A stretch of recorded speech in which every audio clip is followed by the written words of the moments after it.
Hello? Hey, hello? Hello?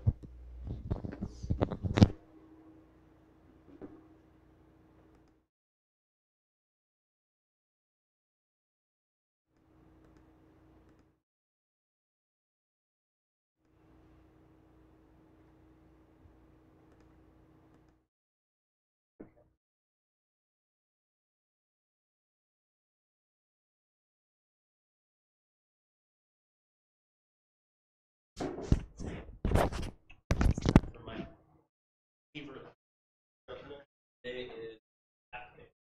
Oh yeah. Using it. Wait, I'd be so Oh yeah. I mean, just like. entranced and enchanted. Oh yeah, change my whole project. I've had that happen. But like, what? And then, So a lot of guys use the last one, at least one. yeah, that's all thanks to. Actually, no, I didn't. I did the. But no, people see this lecture and they're like, wow, and then they drop everything they've done, and maybe not that much. But people try it. We went startup thing, startup launch. They had like basically this structure that had like a software on it, and I was like, oh, so like, what is that? Is that like a machine? Like, what did you use for the platform? They're like, oh, it's running on Windows.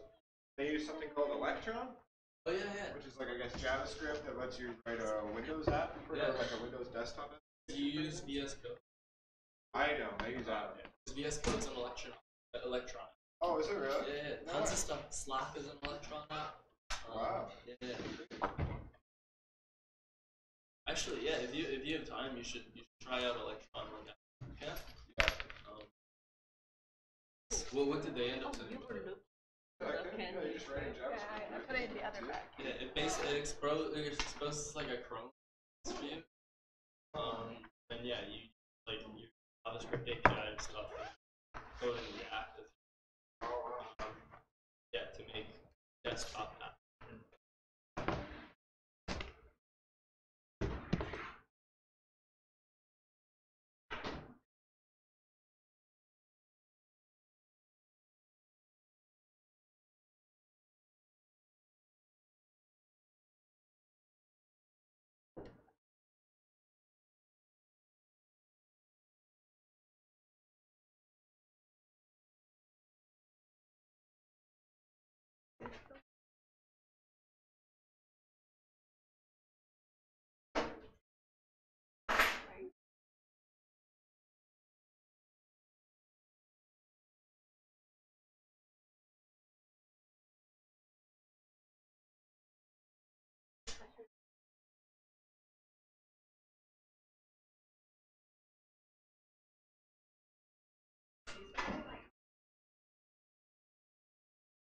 That's okay.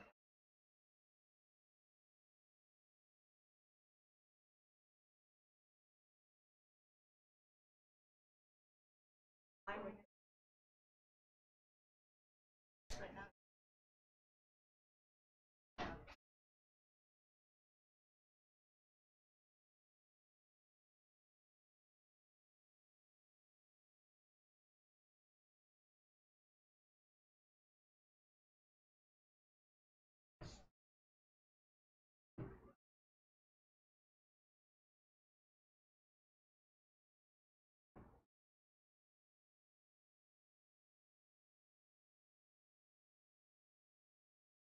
Every time before I lecture, I like my browsing history, just so that like while I'm doing stuff, it doesn't pop up just videos or whatever, right? But would have had happen a couple. Have important tabs open like this one, like Fastlane. Right?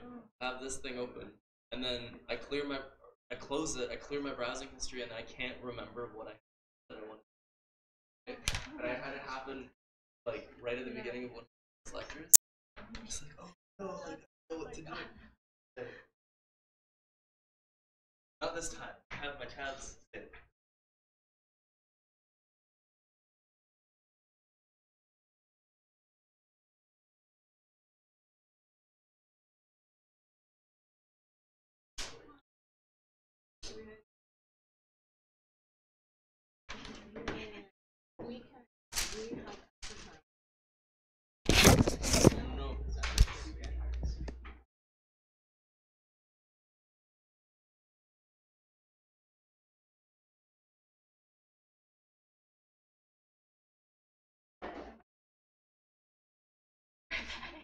We'll see. We'll see.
No, he's acting.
That's already so. That's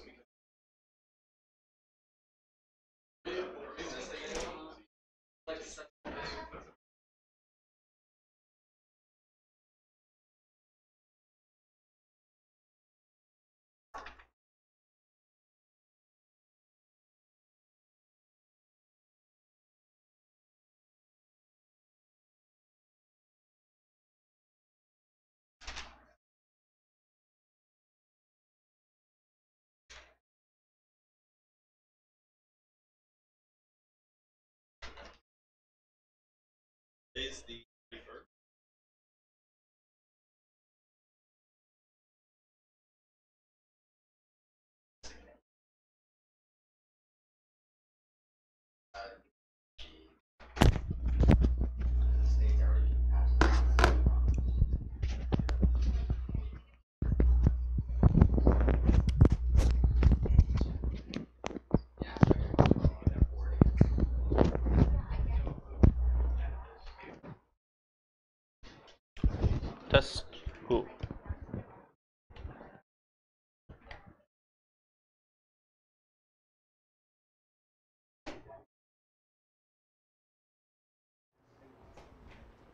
Hey everyone, welcome to week 9, day 2. This is advanced week, so get hyped. Although I guess, is this your first week of advanced lectures, or last week was the first one? Right, last week? Dope. What kind of stuff have we seen so far? Like, security? Oh, that was Dawn, right? Man, I got notes for that, and like, I really wish I would have gone to that one, but I was out of town. What other stuff? DevOps? Snap. I don't even know what DevOps is, to be honest. It's one of those things where like, I think just the word DevOps became popular after I started programming, and I've been stuck in school, so I just don't know what it is. So if you could fill me in on that later, that'd be really cool. Did Joel do Redux? Dope. Okay. So, because usually Redux comes up during this React Native, like, oh, spoiler, React Native today. Usually, like, Redux kind of pops up, and it's nice to have, like, a whiteboard, and then I explain what Redux is. But if Joel has already done that, then you are all experts, and that's really good. Yeah, absolutely. I see a sea of confident faces. So yeah, Redux, that's cool. Wait, nobody's done React Native, right? Okay, this is the advanced lecture that like I put together. Like I started lecturing in March, and I think I put this one together in like May, right? And this is my baby. Like anytime, sometimes Davey goes up in the Slack and he's like, hey, does anybody want to do, like, some of the students want to see React Native, like, does anybody want to do a lecture for that? I'm like, I have a lecture for that. Nobody take that. That's me. That's mine. Like, I'll come in on, like, if I have classes, if I have, you know, whatever. If I'm getting married, like, I'll come in and do the React Native. So, yeah, this one's a lot of fun. Heads up, I'm not, like, a React Native expert. I'm more of, like, just a lover of React Native. Like, I just think it's a lot of fun to play around with it. I used it at work a bunch when I worked at a startup last year. But as we'll see, like, React Native has changed a lot over the years, and it just continues changing, which is one of the really nice things about it. It's like actively being developed. In fact, since the last time that I gave this lecture and today, which was only maybe like a month ago, things have changed. Like some of the like stuff that we're gonna use is different. So when I was like going through it yesterday, and I'm like, I should prepare for this lecture. Like a lot of it was different, so I had to like fix some things. Yeah. I'm just kind of delaying the jump in, just for myself. But you know, I've been teaching these things of like, they're like teachers. It's like those things that Dawn does, right? And I've learned when you have like a lot of people, you can do the clap thing. You like clap and people clap back. There's like a sense of power that comes over you when you do that. It kind of stays with you for a couple of days. Anyways, React Native. What is React Native? What's this first word? It's React. What is React? Have we used React before? Yeah, there you go. You know 50% of this lecture already. Like React Native lets you make apps. I know some people are using it. Can I see who? For the final project? So you are using it, and you're using it, and you're using it. Okay, cool. So if you have questions about the final project, please throw them at me, right? And I can address those while we're here. Okay, dope. So React Native, what is it? It lets us build apps. And it's not the only way to build apps. Like we've all used apps before. So let's talk about what app development is. Right? Like what is an app? Have you used an app before? Right? What's an example of an app? Facebook, like the Facebook app. Where does it live? Sure, like it could live on the cloud, but where do you interact with it? On your phone, yeah. So it has to be on your phone, right? And that's different than stuff being on your computer for a couple different reasons, right? What might the first one be? Size of screen, yeah. So screen sizes vary very much between phones. Not so much between computers. right, and like laptops and stuff. But like this varies a lot. I heard something from over here. But portability? What do you mean by that? Yeah, yeah, sure, yeah, portability. So the app has to be able to be used like anywhere, right? Online, offline, right? Like, suck if like some of the apps that I like using won't work if I don't have an internet connection. So that's something that you have to think about. Maybe some other things are just battery life, right? How many times while developing Tiny App or your final project have you thought about, oh no, this will kill my user's battery life? Probably never, right? Just because we're web developers, we're lazy, we don't care. Like they'll be plugged in, it's fine, right? With an app, you're not plugged in. And in fact, a couple of times a week, my phone dies because I leave some stupid app on, and it just like, and that's horrible. I don't want that. I'll give it a 1-star rating. So that's something that you like care about when you're developing an app is the processing power that you're using, right? How much battery life you're like killing, right? Maybe also how much space you're taking up, right? How many times have you looked at the at your React file folder size, right? And gone like, wow, how did I hit a gigabyte or whatever, right? Probably never, right? But with an app, you're gonna think about that, about the space it takes up on the phone that it's running on. Okay, so there's these things, there's a bunch of other stuff. And then you kind of hop into these problems, or like run into these problems as you work on these apps, and we have to tackle that stuff. And like another one that I did forget to mention is the platform that we're running on. Right? When you're developing a website, you might worry a little bit about what browser you're on. Actually, during this bootcamp, I don't think we ever do that. Right? Like, have you ever worried about somebody running Internet Explorer? Right? Never, right? Or like, how does it look on Safari versus Firefox versus Chrome? In the bootcamp, probably never. When you get to work, we'll probably worry about that a little bit. But there's still like browsers with standards to them. They're not completely different platforms in the sense of being different operating systems, right? So when we're developing applications, right? Some people have Android phones and some people have iOS phones. Some really unlucky people have Windows phones or like Symbian phones. Actually, I don't even know if there's still Symbian phones out there, but like, Nokia phones might run other operating systems and stuff. So we have to write different code, or like different code has to run on those different platforms because at the end of it, like they're different things. Right? We can't expect the same program to work in one place and another. Okay, so let's go with what options do we have when we're developing apps. The first one is native. So like if I go iOS, right? iOS. I could write stuff for iOS, and I have to write stuff in what languages do we use for iOS? Do we know? Yeah, Swift, right? Swift and Objective-C, right? I guess I don't know if people still start projects in Objective-C anymore, but like the logo for Swift is this nice little bird. So yeah, Swift, programming language. Cool, okay, whatever. What about Android? What do people use to program in Android?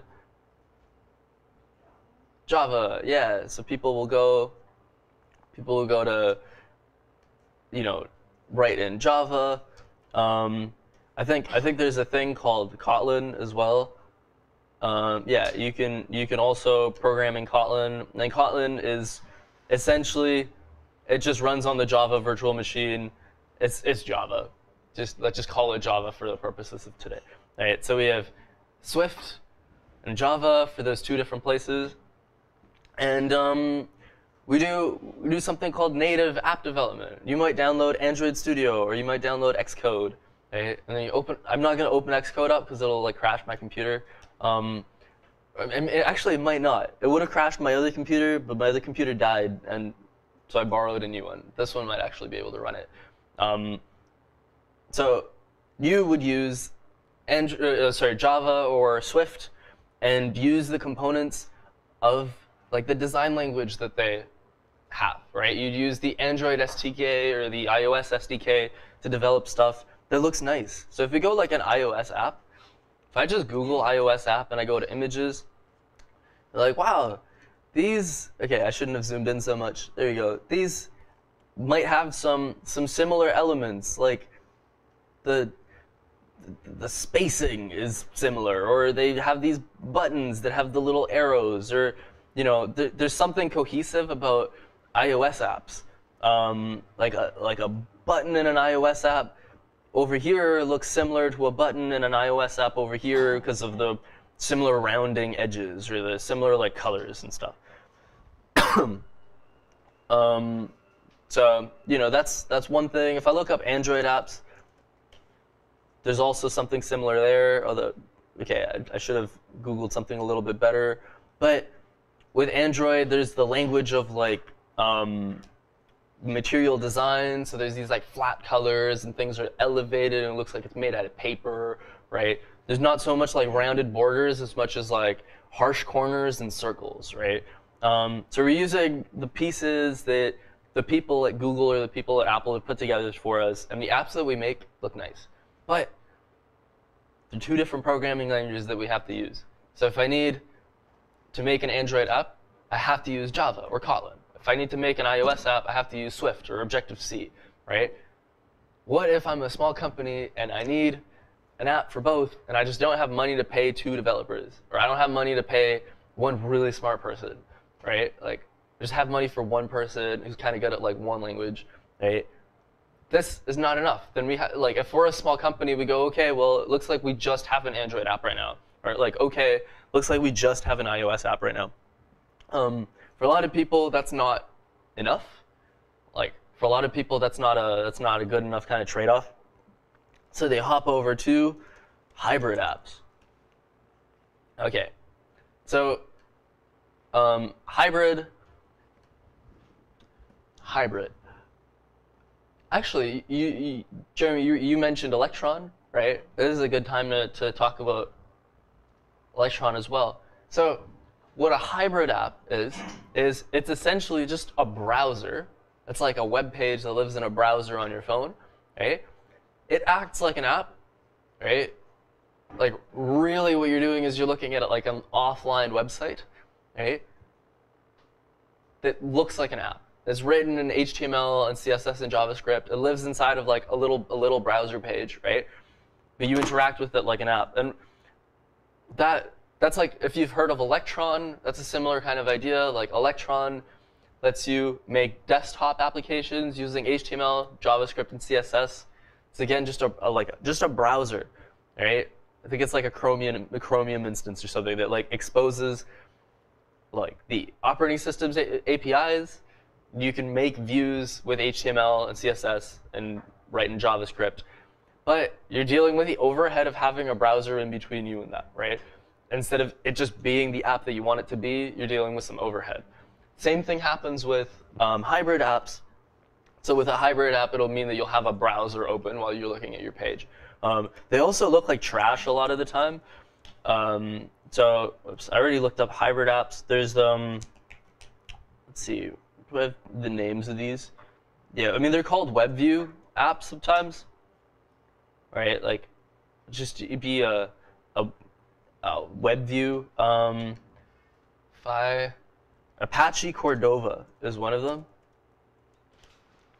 So you go Apache Cordova. It's a mobile application framework that lets you write in, they used to call it PhoneGap. That's what they used to call it. That lets you write in HTML and CSS. So you CSS, HTML, and JavaScript for mobile devices. But they look pretty bad. Like, or they used to. I mean, they're gonna look better now, but they start off kind of looking like trash.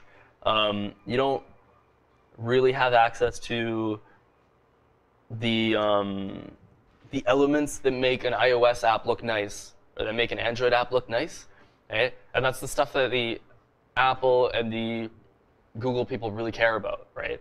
It's like, if your app lives on the App Store or their respective app stores, then they want it to be a cohesive part of like the user experience, right? It needs to look nice and it needs to behave properly. WebView apps are difficult to make, look like that. Then we look at something like progressive web apps. This is something I actually really do suggest looking into. Like, don't look into hybrid apps. I think there's no point.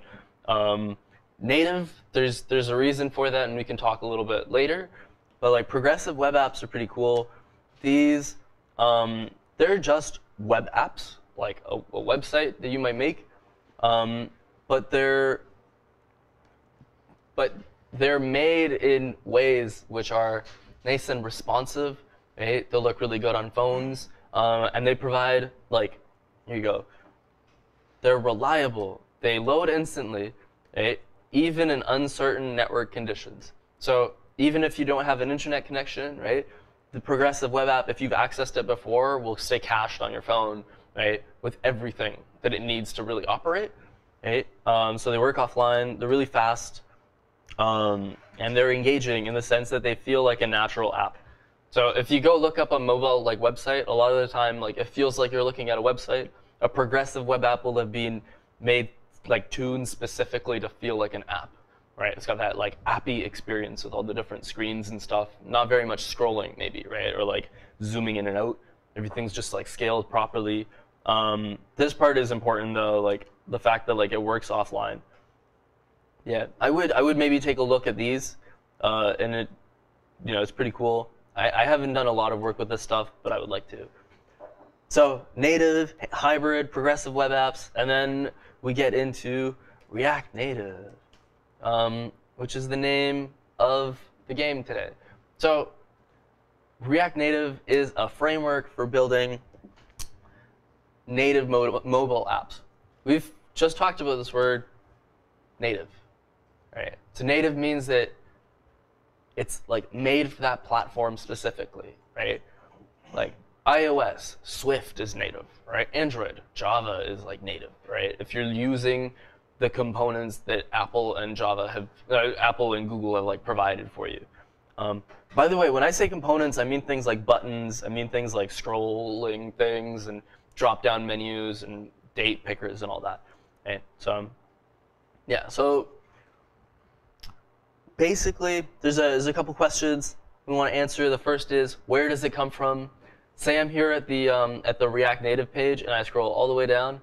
Whew. Who's using React Native? Facebook. Facebook made it, and they use it. Generally, say what you will about Facebook, they make some pretty good stuff. So sometimes you're just like shaking hands with the devil, and you're like, all right, I mean, fine. So, I'm not a huge Facebook fan, but I'm a big React Native fan. It's an open source project, which is always nice. Who uses it? Well, who's using React Native? There's these people. I don't know what the B is. F8 is Facebook's like conference, so their conference app is made in that. Walmart, gotta love them. Uber, Skype, Instagram. Yeah, Instagram's Facebook.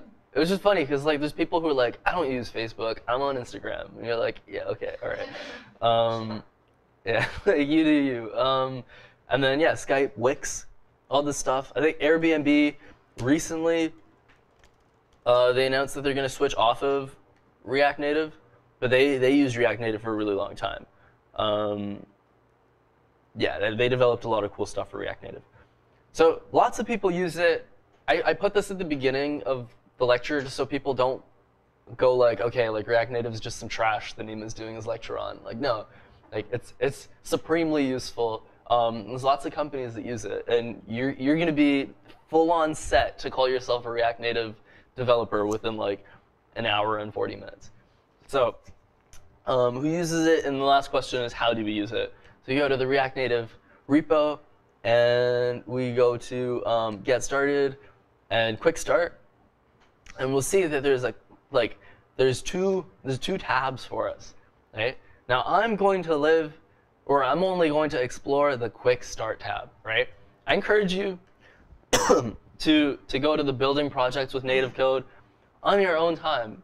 Probably not during the boot camp. Like honestly, seriously, don't do this. It's a road into darkness for right now. It's not that bad, but it's gonna take up a lot of your time if you want to use React Native with your project.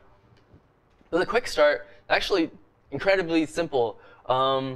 assuming you have Node installed. So do people here have Node installed? Like, cool, sweet. We already have most of the steps there because it's only like 2 steps. You can use npm to install the create React Native app command line utility. There we go. Npm install -g. I wish it was this easy to go like npm install -g university degree, but it doesn't. It takes so long. But create React Native app, very simple. You just run create React Native app with the name of the app that you want to make, and then this bootstraps all that stuff up for you. So we've used create React app before, right? I think there's also there's a lecture on how that one works, right? No? Okay, I guess not. I guess not. But we know that it's got stuff in it. It has all that Webpack and all that. Hot reload, that's all set up for us, right? We can do that stuff with create React Native app. So I'm going to I already have it installed. Just increase the font size here. Cool.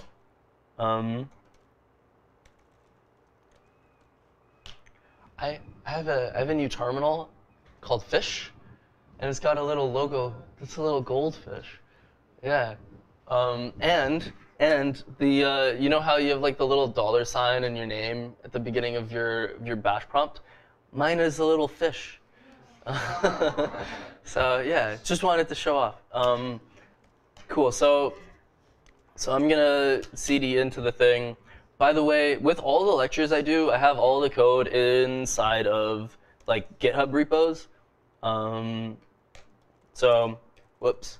So I send it out, but in case you ever want to look at the stuff, I have a master repo called Lighthouse Labs, into which I put all my breakouts and lectures. So this would be lecture, and then React Native notes, and then all the code that I've all the stuff I'm working on is already packaged in here with milestones that you can look at.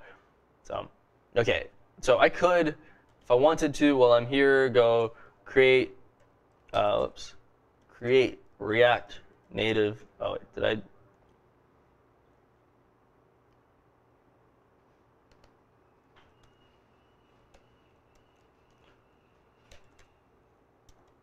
Oh, I'm funny. Okay, I forgot to npm install this thing, so we'll just let that install. And in the meantime, oh no, nvm use node. There we go.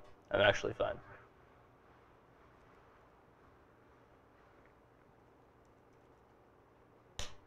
Oh, okay. So as this thing starts building, I don't like making people wait for the thing to build, so I actually have it kind of ready somewhere else. I can go awesome project just to show you what the code looks like. Oh, and I have it right here. So what create React Native app is going to create for us is something with a node modules folder, which we're really familiar with at this point. Can you create something with this app.js, an app.json, which has just some info in it. We're going to do most of our work inside of app.js. This works very much like our app.js in React, right? Just really right off the bat, import React from React. Wow, thanks. Okay, so this is mostly just React. Import, and now instead of bringing in, instead of using HTML components, we have to use React Native components, like this thing called style sheet and this thing called image and text input, right? And you're gonna see me make some functional components and some non-functional components. So this one here is a non-functional, just app component. So he extends React.component with a constructor, with a render function, and we're going to be working with styles. I'll show you how the styles work, but just heads up, they're going to be objects made from a stylesheet.create function, right? And all of your styles are going to be written very similarly to CSS, except in camel case, right? Okay, so just heads up, padding top, instead of going padding dash top, these are object properties, so we have to go padding top like that. React is like that too,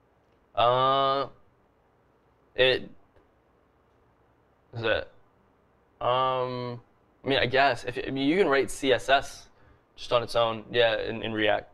Cool. So I'm gonna go into Oh, I already have it here, don't I?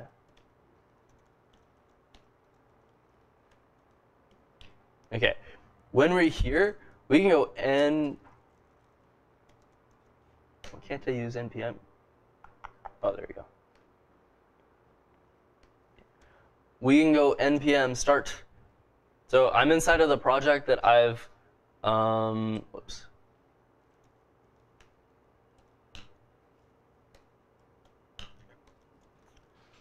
I'm inside of the project that I just created. I can go npm start or I can go yarn start. I would use yarn just because yarn has little emojis that npm doesn't. And also just because I use yarn for my installations and stuff anyways, so it's nice to have that. When this thing starts loading up, you see it starts a packager. The packager is the thing that's going to be like watching the code that we're writing, kind of compiling it and pumping it into somewhere where we can see. And then this also pops out a big old QR code, right? So it's finished. It's finished packaging. It goes packager started. It tells us our app is now running at this URL. Now we're going to talk about these three letters exp a little bit more, like definitely more in the second half of the demo today. But if you have an Android phone right now, you can go into your the Play Store and look for the thing called the Expo app, EXPO. If you have an iOS phone, you kind of can't because Apple's mean. But with Android, what you're going to be able to see is that at any time, if you take a picture of my QR code with the Expo app, it'll load up the app that I'm working on onto your phone, which is cool. So anyways, I have this thing running. This dude's interactive, and it tells me if I want to open up the iOS emulator, I can just press I. So I press I, and it tells me it's starting iOS. And in a second, down here, this will pop open, this emulator. And this dude takes a second or two, so there you go. And we can start really, really kind of digging around in the code. Oops. Also going to open up.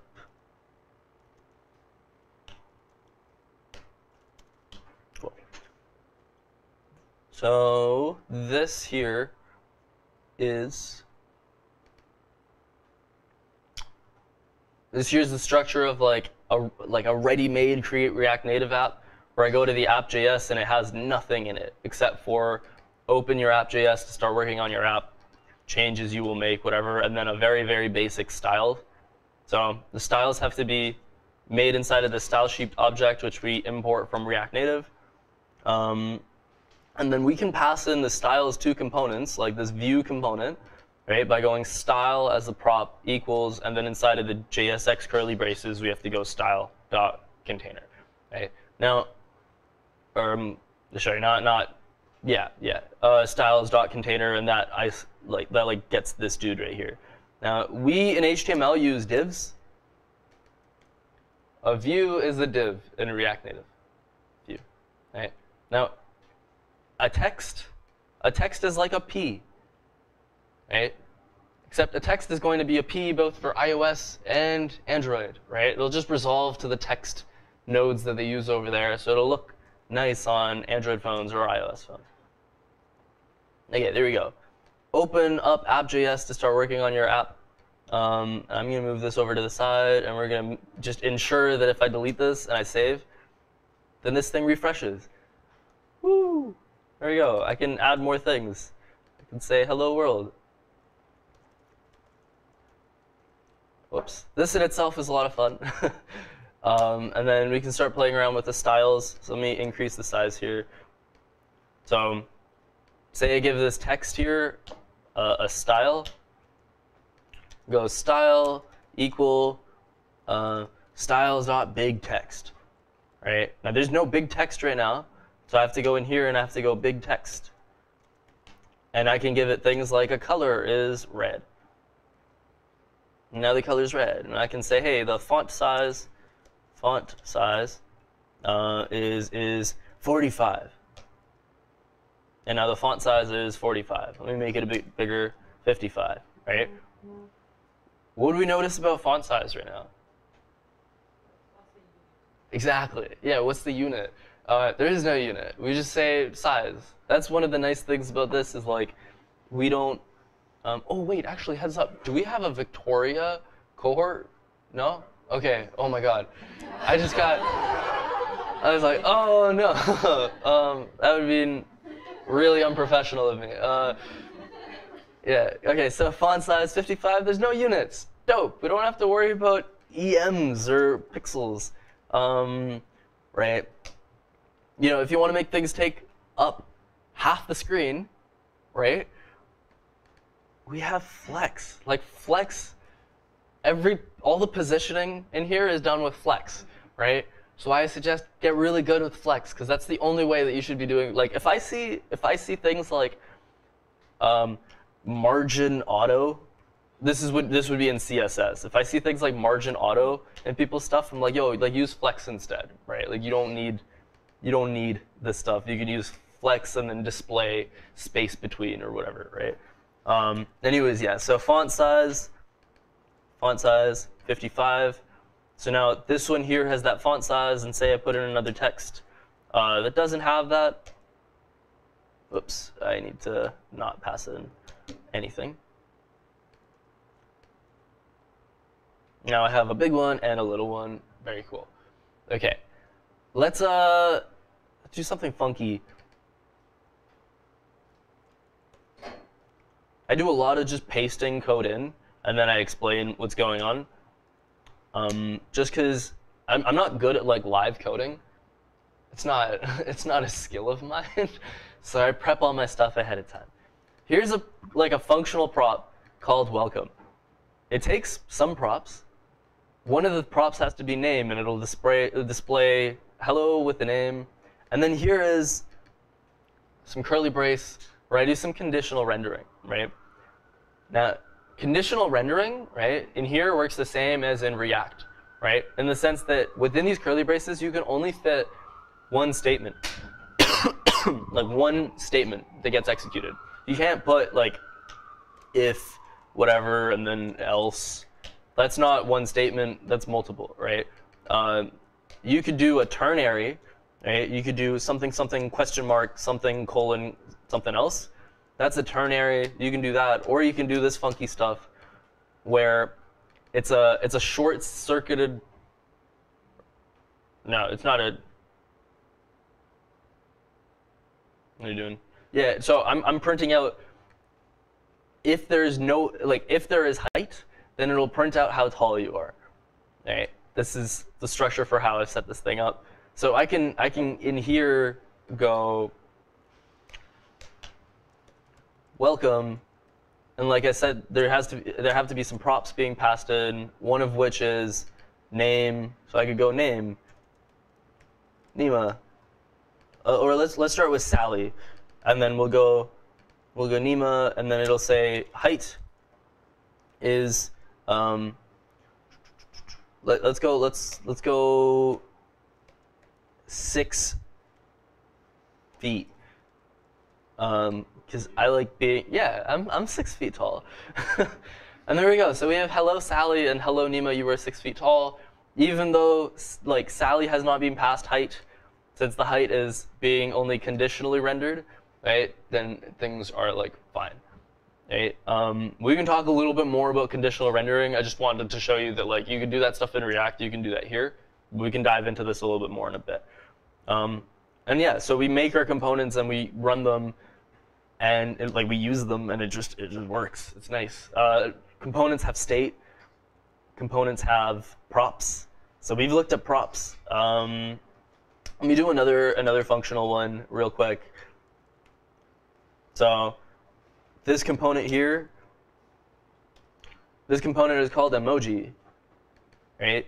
It takes in some props, and then it switches on the emotion prop being passed in, right? The emotion prop can either be happy, sad, wacky, or just anything else, right? And depending on what it is, the emotion variable in here, let, is going to set itself equal to some particular emoji, right? So that means I can go in here and I can say, hey, let's go emoji, and say I don't pass anything in, right? So I haven't passed anything in. Oh, whoops. Oh, whoops. No, I put it in the wrong place. Sorry. This return then renders a view with that emotion in it. So it might be a smiley face or sad face, wrapped in a text in an emoji container. And so that means I need these styles for this to work. And you just paste in the styles. I have them down here. There's a emoji container and emoji, and I'll explain what these are in a second. Okay, so we go down here. Okay. The emoji container has a flex of 0.5, which means it'll take up 0.5 of the screen, or of the space that it's given. And then this is just to ensure that anything inside of the emoji container is centered. And then the emoji itself, I'm just giving it a font size of 50, so it's kind of like absurdly big. Right? And then I can use the emoji here where I go welcome. Instead of going welcome, I can go, let's just use our emoji component. And if I don't pass anything in, that's my emoji, because nothing's being passed in. I'm going to make it a little bit bigger, because I like having it like absurdly kind of big. That's not that big. 100. There you go. That's still... These numbers are 200. There we go. So we have this big old emoji. I can pass in, did I call it emotion or mood? I called it emotion. I can pass in the emotion, which is happy. Now emoji's like, yeah, I'm happy. And then I can pass in sad, and it's kind of sad. And then I'm like, I'm feeling kind of wacky, and it's just like wacky. There you go. Now, I would like to have these props be controlled by something, right? Like maybe, oh, that's so cool. Did you know this? If I go state, and I go dot, this guy goes this dot state dot. Man, VS Code is the coolest. Quick tangent. I found out that the team at Microsoft that works on like VS Code is like 7 people. It's like a tiny team of like elites. Like if you've played Skyrim, they're like the what do you call them? The graybeards. Like it's just a bunch of these dudes, right? like 7 dudes in like Seattle, yeah. Just like welcome to the VS Code team. Like my friend was, yeah, my friend was telling me that his friend works at Microsoft, and when you want to switch to a different team inside of Microsoft, it's like a whole job application, like interview process all over again. Right? So he got to he applied and he worked with them for like a day as part of the interview, and it was just intense. Like they gave him like a bunch of stuff to work on. He didn't get the job, but he said it was a cool experience. But yeah, so much respect. Like, oh, I implemented the syntax coloring or whatever. Yeah. So anyways, yeah, VS Code, pretty dope. Back to it. This dot state dot, maybe I'll call it emotion. And then that means that in my constructor, I have to have props. I have to first call super props. No semicolon, and then I can go this dot state equals, and in here I'm gonna have to set like an emotion. I'm gonna set it to nothing at the. Now let's set it to wacky. So if I've done this correctly, if I've hooked this up correctly, my emoji should now be wacky because it's pulling from the state, right? Which is cool. Like that's dope. If I do that, now it's not pulling anything. Heads up, if you have to do a lot of stuff with state, what I like doing is I'll go const state equals this dot state, just so I don't have to keep going this dot all the time. You can just go state dot emotion. You might also then go const emotion. Right. Emotion equals this dot state. State. So now I can just pull the emotion on its own like that. Right. This just removes a lot of the this dot, this dot, this dot. Yeah, which I find useful. Yeah, so motion right here. But this is not enough because I still have to go in here and change my stuff. I would like a text input. So this is the first time where we hop into the React Native docs. And we can go in here and go, let's go text input. Okay, now whether you want to use React Native or not, always have the docs for whatever you're using open all the time, right? All the time. And use them. Like, read them. Byung, we've used docs before, right? Well, what did we do on, like, Friday night? Okay, so Friday night, me and Byung, we're just hanging out. Yeah, you were. So was I. I was waiting for a friend to let me know when they were off of work so we could go drink. And then they let me know that, oh, I actually meant not today. Like, I'm busy today. And I'm like, dude, it's like 9 p.m. right now. Why couldn't you have told me this like hours ago? I could have gone home. But you were having trouble with something like Connects, right? Oh, yeah. Massive.js, right? Massive.js. And the problem with this was, let's Google Massive.js. Here is the documentation. Read the docs.io. Yeah, let me click this and see what this takes me to. Oh, it's V2 of the documentation, but for some reason, it's the first one that shows up in the documentation, like in the Google here, right? If we go to GitHub, we see that they're actually at, let's see, let's go to the package.json. They're at version 5.13, right? So their documentation is actually hidden right here, which takes you to a different web page for version 5, right? Different web page, right? So make sure you're looking at the right version of documentation for whatever you're using, like all the time. Yeah. Breaking changes. So like I'm using the React Native docs right now. I would like to make sure every time that I'm using the right version over here, right? Like I can click on 0.56 and it'll take me to different versions for the different versions of React Native that I'm using. I'm mentioning this because if you start a React Native project and you don't update the version of React Native that you're using, right, for that project, then you have to make sure that you're referencing the correct version of the documentation because things change. Okay, so like you will run into this problem regardless of React Native or not. Now, text input is the first component that I'm going to use to bring in other than the text. It's used like this. We have to import text input. Ignore this app registry thing because this is for when you're not using Create React Native app. And then you can just use it. But like say I just used it like this, like I just brought it in. Oops. Say I just brought it in on its own. It's over here. And I go, hey, here's this text input. I'm going to look at this. It'll tell me I don't know what text input is. So I have to go up here and import it in. I go, OK, text input.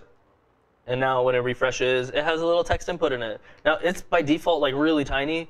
And it like gets bigger and bigger as you kind of write it. You can do all sorts of styling on this stuff. I already have a nicely styled one that I'm going to bring in. So this is it right here. So is this, I have some style called styles.textInput, so I'm just going to grab that in here. I think I'm also missing a thing called input container. Oh, damn it. Yeah, there we go. Okay, so it's actually going to be more like that, and then I need this input container. And I'll just explain the styles in a sec. It's not really that important. It just, so it doesn't look like trash. No, not the right one.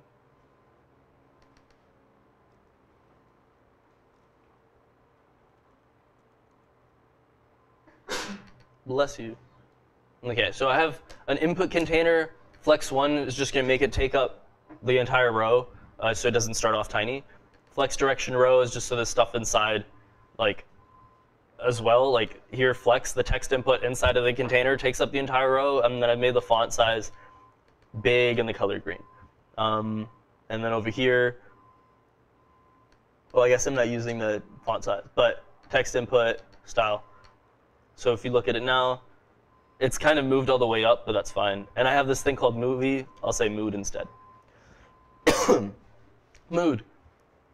I want this thing to update my mood. So text input takes an on-change text prop. It's just a callback. If I call it update mood, I can make a function called update mood, which takes like a value, and then goes this dot set state on emotion with that value. What did I call it? I called it text. Right? And now, as I write stuff inside of my mood, oh, whoops. This dot, oh, I need to register this thing. Oh man, I always forget how the thing goes, but I have it right here. All right, so this is annoying.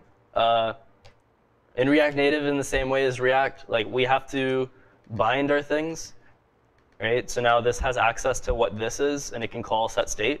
If you don't like doing this, like I don't like doing it, there is a thing called autobind, which maybe I'll link in the notes.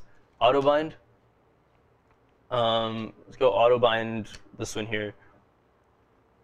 So with autobind by this guy Cinder Sorhus, it's an npm install, and then you have to require it at the top of your thing.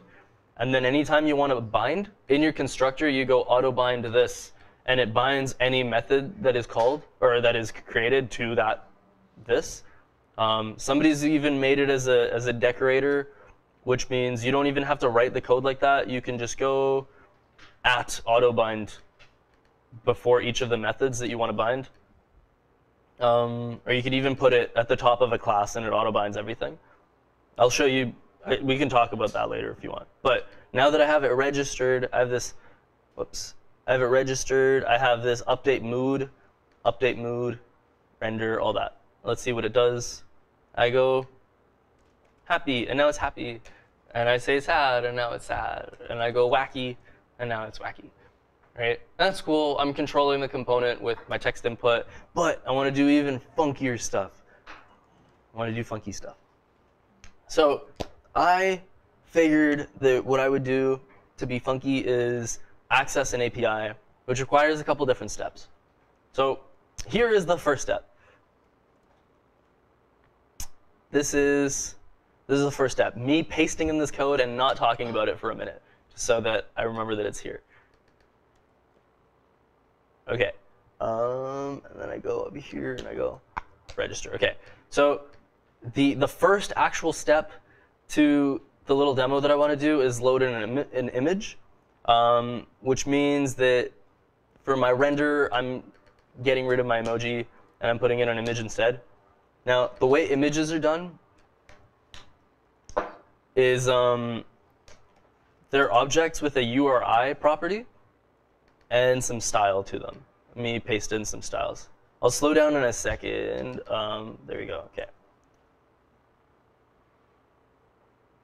Okay. So there's an image component that takes a source, and instead of it just being a URL like image.jpg after a bunch of stuff, you know, yada yada yada, the way it works is it's actually an object with a property in it called URI that points to that thing. So if I have dog picture, if I have a picture of a dog that I want to use, I am like in this one.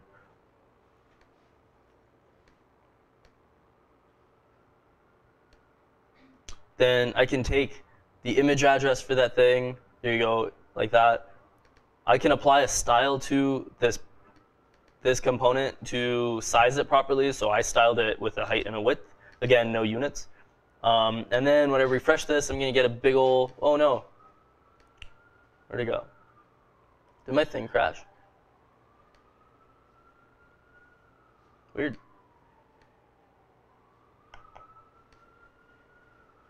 Let me...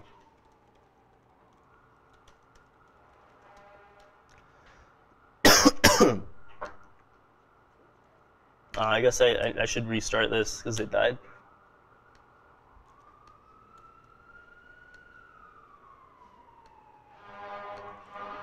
Okay, well, what I'm going to see in a second is that it would have asked me to import image.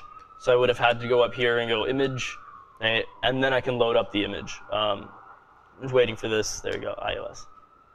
Okay. And again, all this stuff is in the documentation here for image. Okay. Oh, did they change this again? Oh no, they didn't. Okay, there you go. Images, source, and there you go. And then there's this style. Yeah. For network image, again, you'd go source, URI like that. This I actually haven't done before. Static image resources. I guess you can do this. You go source and then require the image that you're requiring in, as long as it's in your files. But we won't do that. Oh, there we go. Okay.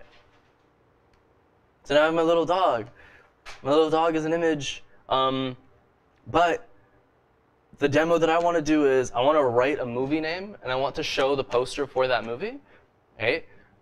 Which means I have to take the text just like I wrote here for the mood, but I instead want to update a poster and I want to ask movie ?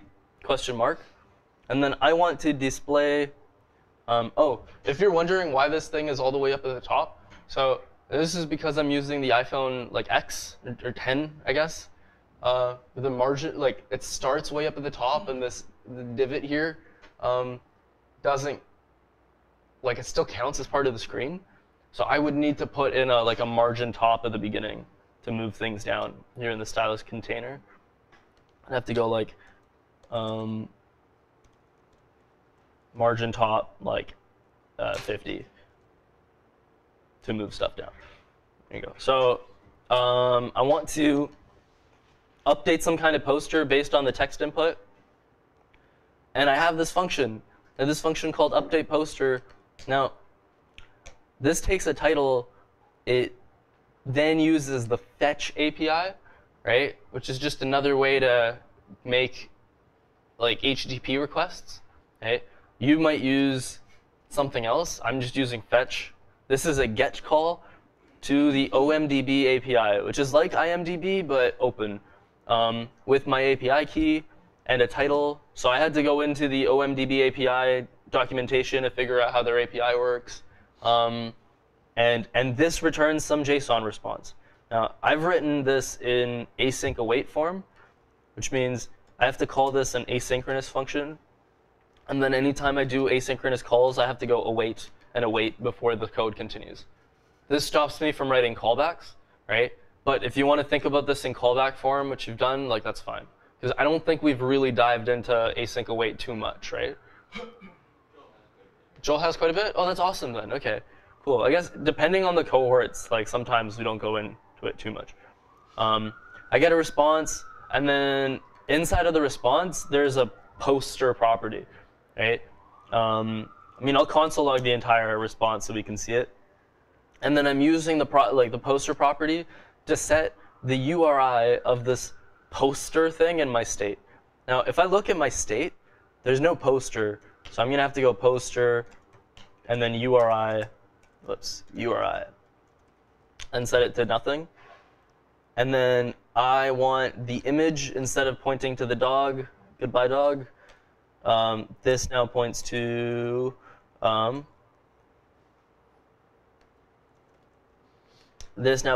poster. Okay, so right now it says source.uri shouldn't be an empty string because that's what my state is right here. URI is an empty string. Okay. This is just a warning, like it's not an error, so it's not that bad. And then I would want, as I write, that it calls, or I would assume as I write inside of my text input, it calls this update poster, which calls this whole thing. So I go here and I say Star Wars. And it does. It gets Star Wars, right? And I say Isle of Dogs. And it does. It gets Isle of Dogs. Jonah Hill's got a cool movie coming out called Mid-90s. Does this show the... No, it doesn't. Although that movie looks really cool. And then, yeah. So, Hot Fuzz. It's a lot of fun to see kind of what pops up, because there's like a lot of Bollywood movies. Yeah, Mission Impossible, Rescue Rabbit. Yeah, so their search is a little weird. You have to like type out the whole thing sometimes. But I just wanted to show you what's going on down here. To see it's printing out the entire object. One of which is like one of the properties of which is this poster here. But I could just as easily print out the plot or the metascore or whatever. Yeah, so let me just delete over here. Yeah, Lord of the Rings. Yeah. So I had a lot of fun setting this guy up because playing around with APIs is always a lot of fun. So we will take a break in a minute. Like I've shown you bits and pieces of the stuff. We've been working with Create React App, right? And yeah, just the idea of just having this interactive kind of demo. Maybe, let's see, it's 10 o'clock. One thing that I will talk about before I'll give you all a break is this. Let me look at the update poster here. Okay, so say on update poster, right now I'm printing out the entire response, but I'm just going to print out the poster. So I'll refresh. I'll have the console open on the side over here. I just want you to watch like what's happening. Woo. Okay.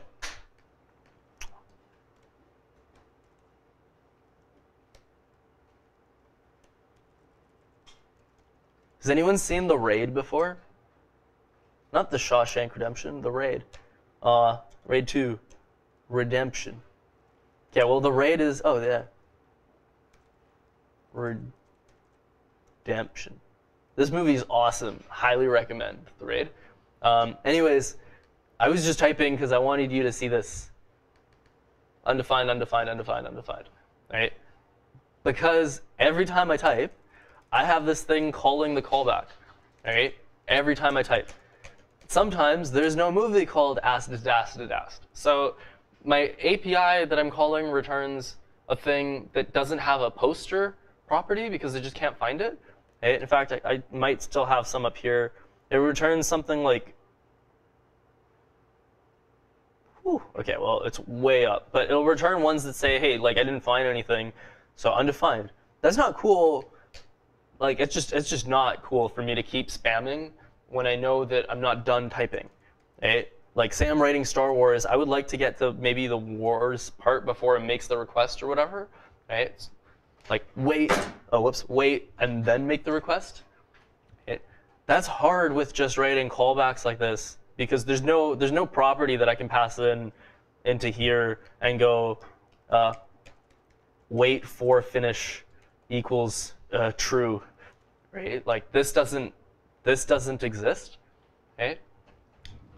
But I would like to not kill the API with like a million requests, right? Because this API that I'm using right now is free, right? But I only get like 10,000 requests a month or something, right? And if I made a call on every undefined, right, as garbage, I'm going to run out of my 10,000. If I had 2 users or 3 or 100, right, that's going to kill me, right? If you have your own server, right, and you make an app that calls your server, can you imagine the server costs on that? If you have like a couple users who are using this stuff and it just keeps pinging you, right? First, it'll slow your server down and it also just costs a lot of money, right? So here, since you've talked about Redux, this is why I'm mentioning this, there's a thing called Redux sagas. So Redux happens like instantly, right? And it's not asynchronous. Like the changes that you make are just changes to objects or whatever, right?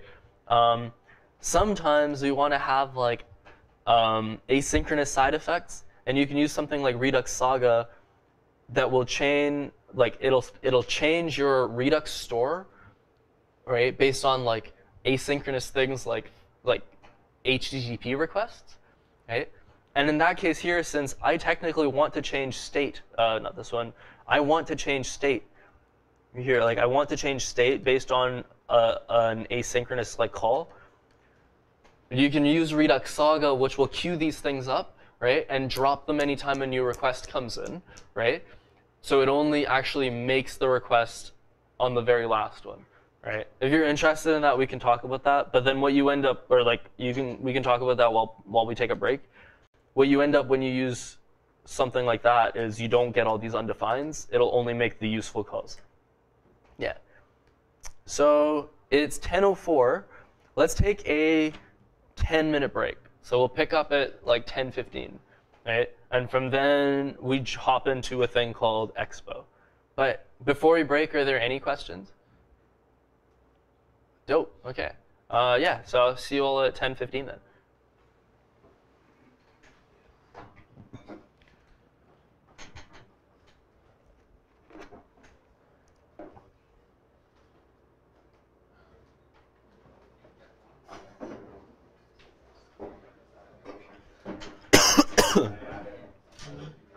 Yep. Can I just ask you a general question? Yeah, for sure. Right now, for our app, we're only using like React web application, not React Native for mobile.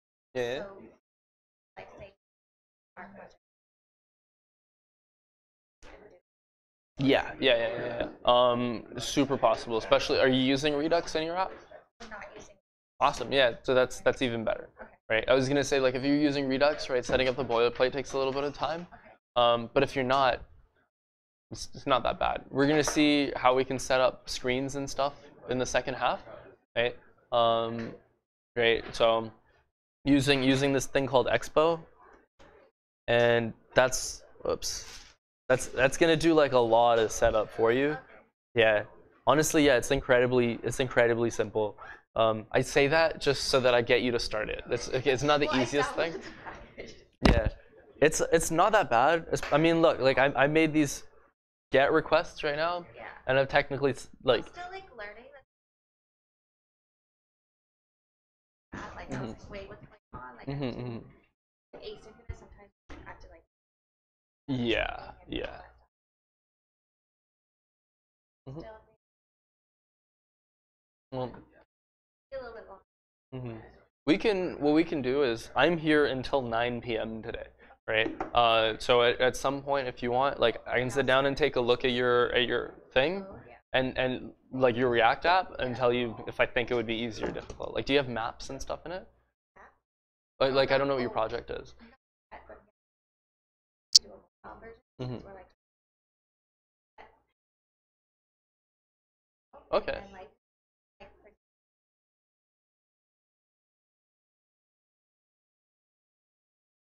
Oh yeah. So that's be like. Oh, that's cool.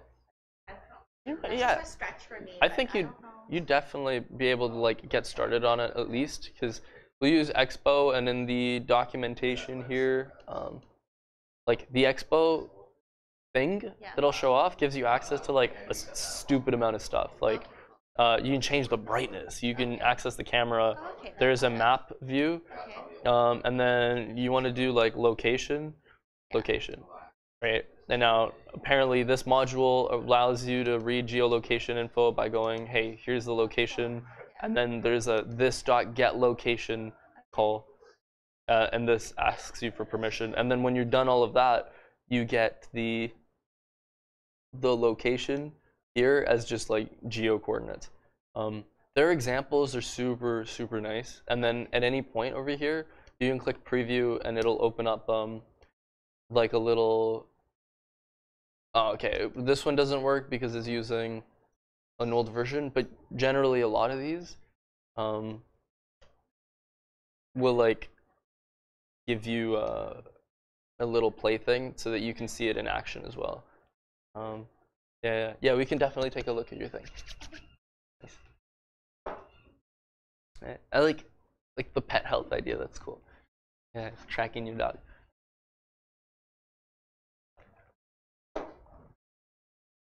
Man, I want a dog so bad. It's like a need. Like, yeah, like you know Maslow's hierarchy of needs.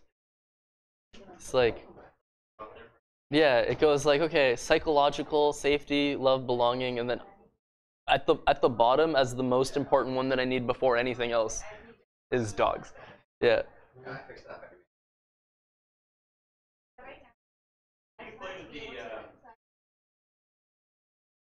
Bridging. Is that to? Because like I was reading one on there that problem with writing all in JavaScript and then going out with React Native, so kind of down Oh. and you can use bridge to leverage the multi-threading that the iPhone, but then it's like you have to be careful with it. Like I think it was an Airbnb article actually I was reading about it. Yeah. Like it was like the pros and cons of like it's great because it lets you leverage more processor power, but like that comes at the user cost, so you gotta be careful with. Yeah, I actually I haven't had to do any of that stuff, but I can imagine it being a bit of a problem. Okay? So when I recommend React Native, I recommend it for like prototyping and for starter apps and for things like if you want to get into this experience at all, right? Like of like building apps, because it's like it's so much to throw on someone like, oh, you want to build an app multi-threaded, right? And then you have to start like thinking about that. But yeah, no, I haven't done any of that. Yeah. Um, yeah, that'd be. I just think at that point it would just. Yeah, Like, but then I've already it's. done a bit of that, and it's not that hard. But it's like, yeah, it's not that hard of a language, and there's like drawbacks to using React Native for sure, right? And that's something that like I'll dedicate the last little part to as well. Is what do you call it? Like some components, right? Not the ones I'm showing, because I had this like polished experience to make it look nice. Like some components don't just work right out of the box, and you have to like link them, right? So you have to bring in like Swift code into Xcode and link it to React Native, so then React Native can use that stuff, right? Yeah, and then that it can kind of sometimes become a mess until somebody figures out that rat's nest of stuff, and then it's easy to use. Yeah, it's like generally, I don't know, if you're doing something that's like VR or something like super critical, high performance stuff, I wouldn't do it in React Native, okay? But if you're just making like a view for your web app, like React Native's totally fine. Yeah. Like I think 99% of the apps that people want to make, like React Native is totally fine for. Right? Yeah. Man, it weirds me out when you're like looking at a thing and suddenly stuff starts moving. Like this, I thought this was like a static picture, and I'm like, am I hallucinating? Um, I know. yeah. What do you want? Oh no. Oh man. No, I'm clean. I'm straight edge. I'm not straight edge. Although actually, I'm not sure. I think this mutes when, or it might be no, the other room mutes when I go to break, and this one doesn't. So right now, yeah, like all my stuff is being recorded.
Test.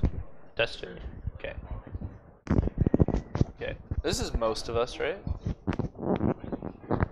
Huh? Sorry, they don't matter. Okay. Yeah. All right, dope. Let's keep going. So first of all, heads up. I noticed right now when I was logging into GitHub, it said that my password had been compromised in a data breach. So I don't know if you'll want to like sign out and sign back in to see if that's happened to you. I'll also plug this website called Have I Been Pwned. There's a website called Have I Been Pwned. Oh, okay. Yeah, PW. No. No, man. What? Yeah. No. Yeah. So Have I Been Pwned checks to see if your email has been compromised, and you can go in here and you can like search your email, and it'll tell you if it's being compromised or not. So then you can go ahead and check. What's also funny is that, okay, now I'm gonna be really sad when it tells me that I have. Yeah. So I've been pwned on a couple different breached sites, and then it'll show me like what sites those are, so I can go ahead and change that stuff. And it also shows you like the source of where your info has been leaked from. Like I found out that I used to volunteer for like campus radio at SFU, and they pasted a whole bunch of my information online. Yeah, right? Spooky. I should have shown you at the end of the lecture. But yeah. Yeah. So heads up. Okay. What do I want to talk about? I'm gonna go with something that I didn't mention at the beginning, which is like we're using React Native. And in my notes, I say, well, ... It's very much like React. You get to use very similar code and work in the same mindset. That's the biggest thing that I want you to get from this lecture, right? It's like I try to make it as much as like we're just writing React, right? But it works on phones, and we get to do the stuff that we expect to be able to do in apps, right? Like I don't really want you to come from away from this lecture knowing a ton about how to do stuff in React Native. I just want you to know that the stuff that you know carries over to React Native. Right? That's the important part for me. So yeah, so you, like the code that you use, but also just the mindset that you go about with developing your websites, right? In React Native, in React, that same mindset carries over to React as well, where we're thinking in components, we're thinking in structure, we're thinking in passing and props and state. So that's one thing. The other one is I talked a little bit about like these hybrid apps. Right? Hybrid apps work on all platforms, or the two that we care about, like iOS and Android. Like you write once and it runs in both, which is cool. But like I said, these things are like low-key trash. React Native, I didn't spend enough time talking about this, but like React Native, you write once and it technically kind of runs in both places. You might have to do a little bit of fiddling around to do some special stuff for Android and special stuff for iOS. Like for example, you saw me deal with, I had to move my thing down a little bit because the iPhone screen starts higher up. On an Android phone without a notch, that wouldn't be the case, right? So we might have to write some conditional rendering based on the platform maybe a little bit. It's not a big deal. But it behaves like a hybrid app in the sense that like I write once and it technically runs in both places. But I want you to get that React Native code is not hybrid, right? Like we write JavaScript, right? We write in React, but it compiles to native code, right? Every one of these images, right? It will compile to an iOS image node, or it'll compile to an Android image node, right?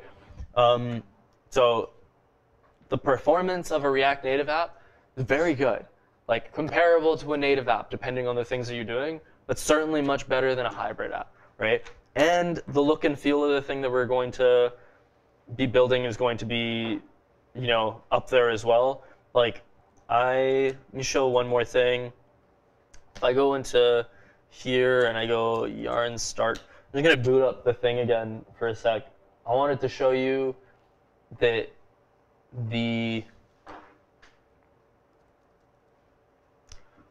there's like a button component. Oh, you know what? I won't boot it up. That's just going to take time.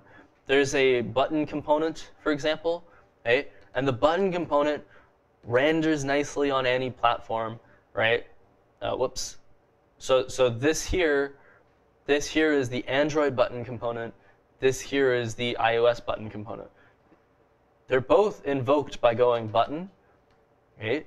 But the thing is, on Android it's going to look like this, and on iOS it's going to look like this, and that's like the native language, right? The native like design language of that platform, and that's nice. Like we don't have to do a lot of extra stuff to style it so that it looks the way you expect it to, right? It's not going to start off as an HTML button where like it looks like this, and then we have to style it, right?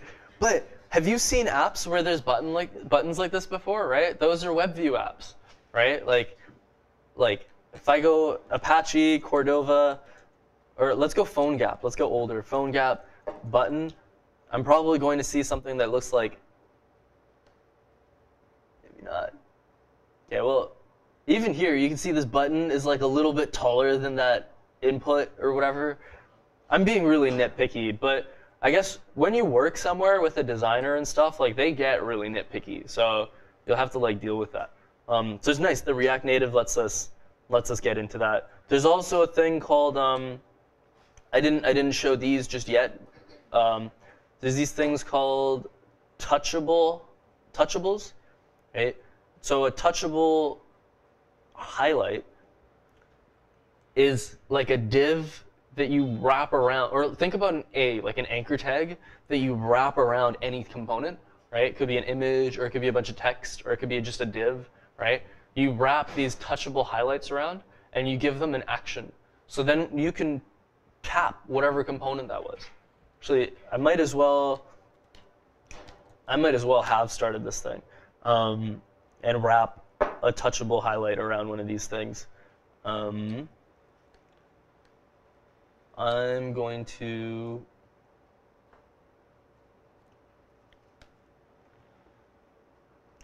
open up Awesome Project 2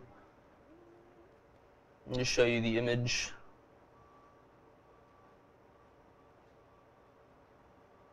Or there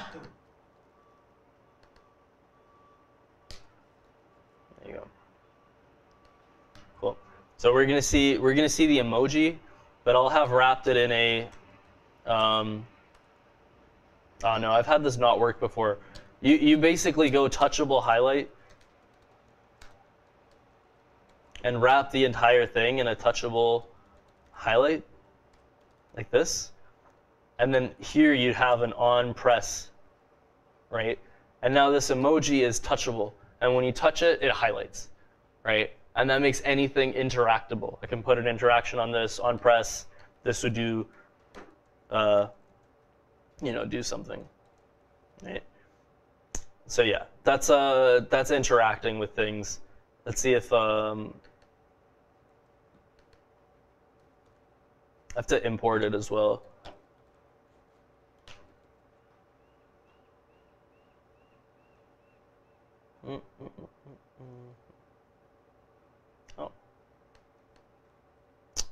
Oh, I guess I messed that up. Go touchable highlight, image, and then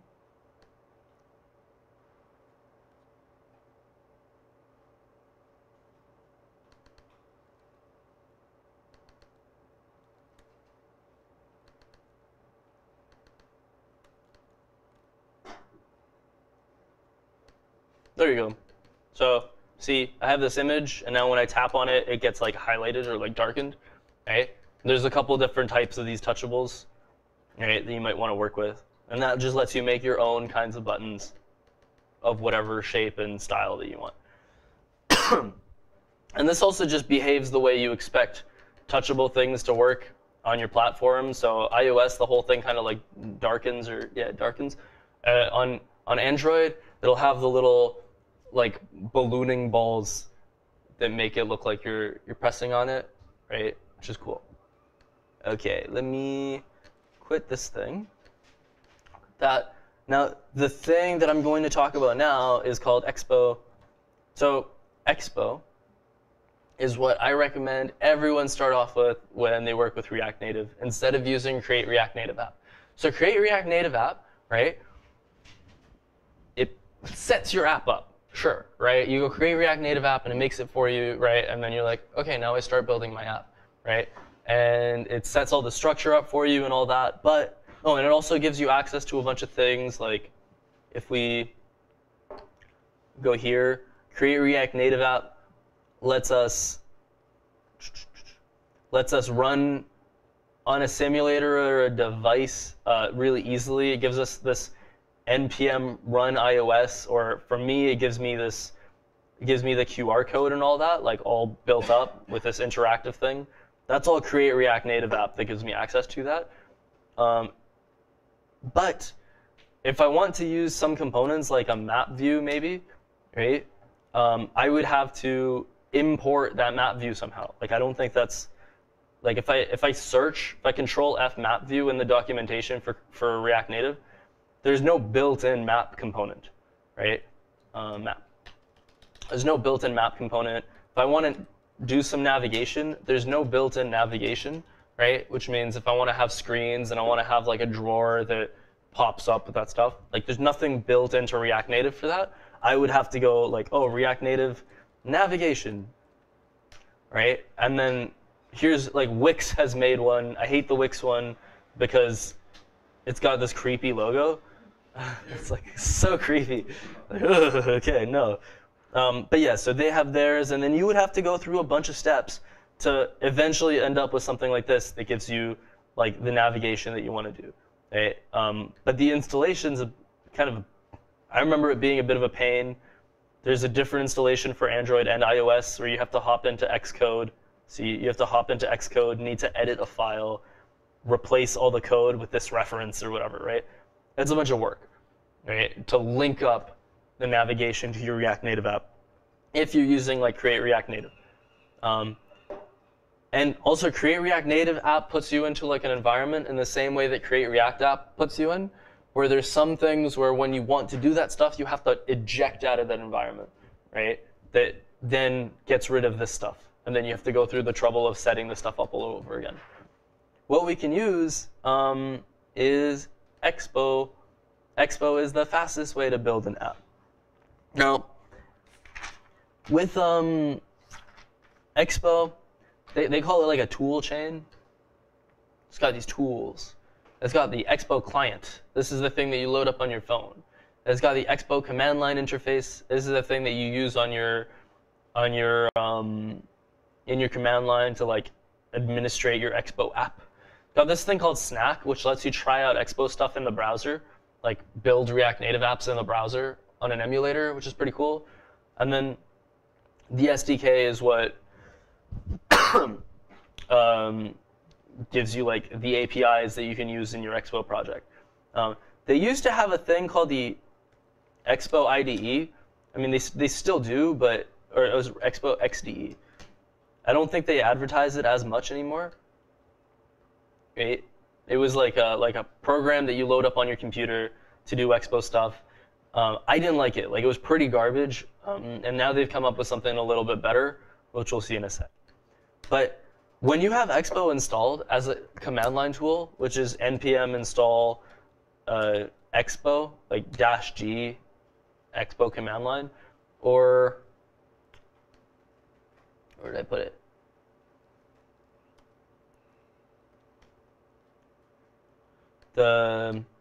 You can, yeah, npm install Expo CLI global. Once you have this, then you can run something like this, like exp, Expo init. And it'll Expo init, and it's going to ask me to choose my project name. This is like going npm init. So I might go super cool project. And then it asks me to choose a template.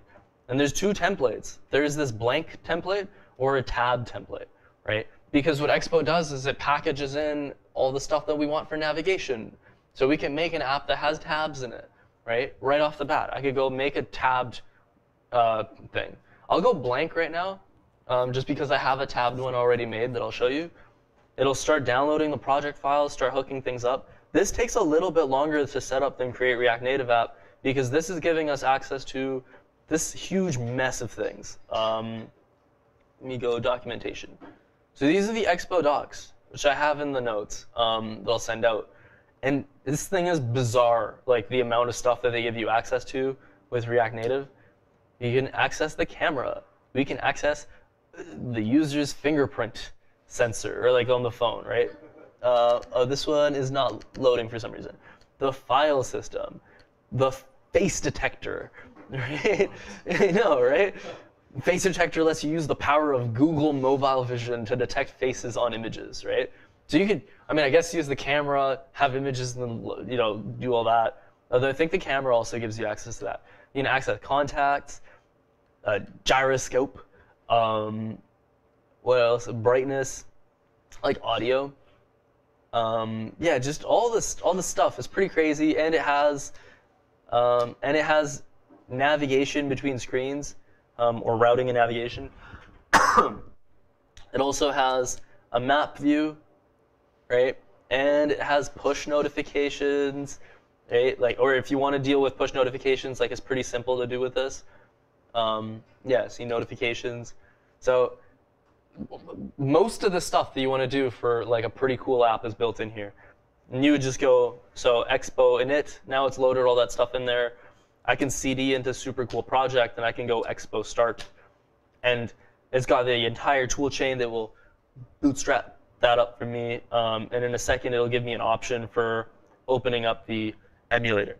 One of the things that it does is, so it pops out this beast QR code. And it opens up this interface here in whatever browser window you have open. And so this is the new thing that I actually just saw the other day. From here, I can mess around with my project by saying, like, this is where stuff is going to be console logged out, right? If I want to launch any of the simulators, iOS simulator, I can click simulator, Android simulator, same thing. If I want to launch this on a device that I might have plugged in, right? If I have my device plugged in, I can go device, and it'll launch it. Oh, sorry, it doesn't launch it. It shows me the QR code for it. But I want to launch this on my simulator, so I can go simulator, and it tells me, okay, like I'm attempting, and it opens it up. It's like, it's much easier than it used to be. It's all in one place. It's pretty cool. And then you can even toggle the connection so that, like right now, it works for anybody who has the address, but I can let it only work on like local, so it's just for me. Yeah, but this is cool because you can give this QR code to somebody on the other side of the world, and they'll take a picture of it, and it'll load up the app. Or like if you installed the thing, then you would be able to take a picture. I wouldn't do it right now just because this is going to, I have to bundle the thing and stream it over to you, right? So it would slow me down. But with the last one that I'll build, if anybody else has Android as well, then we can like connect on the same app together, and it's pretty fun. This takes a little while to build up, and we'll get to something that is essentially super cool project. Something that is essentially like what it was for the awesome project that I made with Create React Native App, where like this is the structure of the thing that's bootstrapped up. Node modules, right? App.js, and we work inside of App.js, right? Like literally the same thing. There you go. Open up App.js. I can go, hello world, and all that hot reloading stuff is still there. There you go, hello world. Right?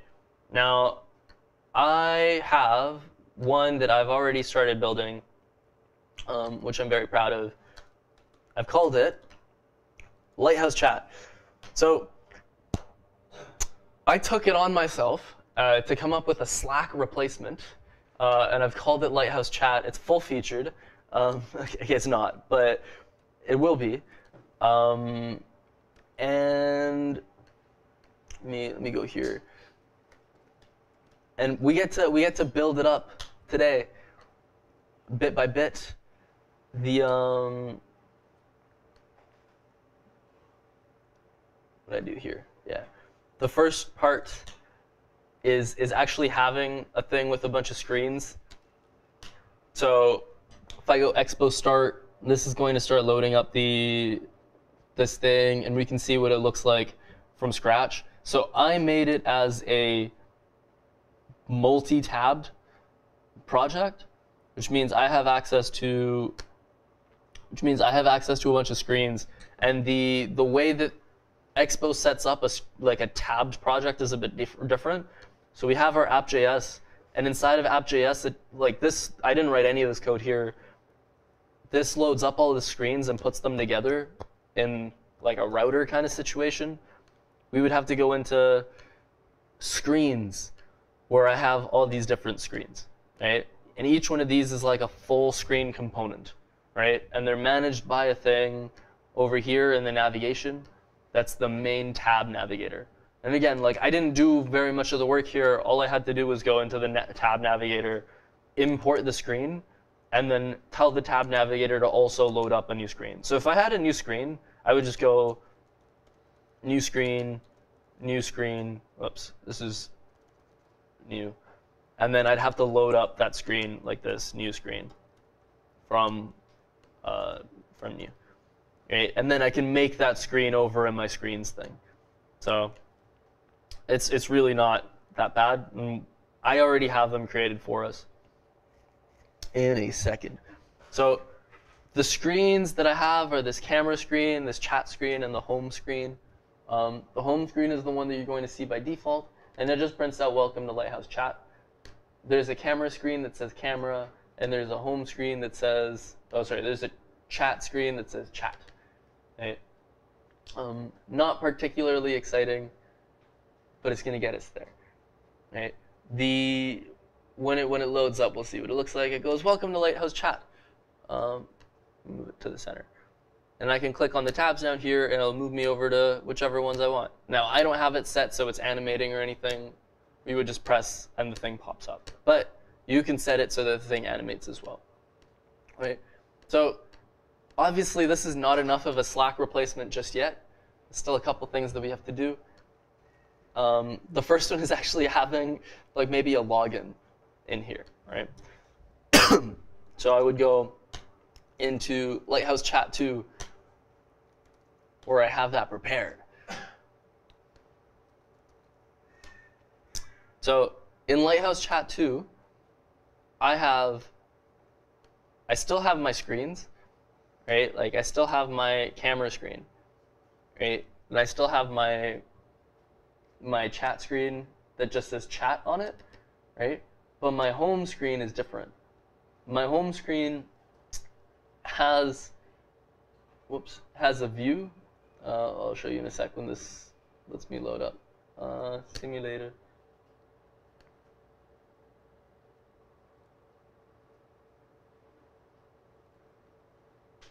Yeah. My home screen has a view in it with another view with some conditional rendering. And this conditional rendering renders one of two things. It either renders this or renders this, based on whether there's a state name or not. So in my state, I have a property called name. If there is no name just yet, then it'll render this login stuff. And if there is a name, then it'll render this thing called chat container. What I'm demoing here is Facebook login, like social media authentication. Just surprisingly simple with Expo. I can go into Expo docs here, and I can go Facebook. Right, Facebook. And you can implement Facebook login with this piece of code, like just that, right? This is an asynchronous function, right, which is going to pop up a little screen asking you to log in. And then when you've logged in, it'll set state. Or, well, in this case, it alerts you with your name. I have it set so that it'll set your state to something. And then you have to go to the Facebook developer portal and just set this number under key hashes. It's like it. And bundle, you have to write host exp, and then it just works. You also get like a secret key which you paste in. So if I have no name, right? So in my state I have no name. It gives me, where'd it go? Oh no. Where'd my little login go?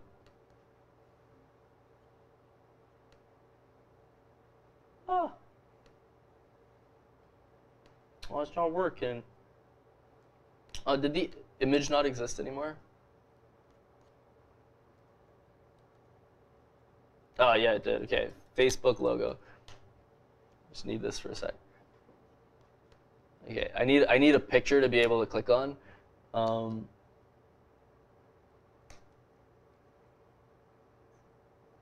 Okay, so I have this I have this Facebook logo. Height 300. Okay, I have this Facebook logo that I can click on, and when I click on it, it pops up a little portal for me, right? And I can say, hey, what's your email or phone? And my email is nimaboscarino@gmail.com. And what's my password? Now, as I type this stuff, it pops up the letters.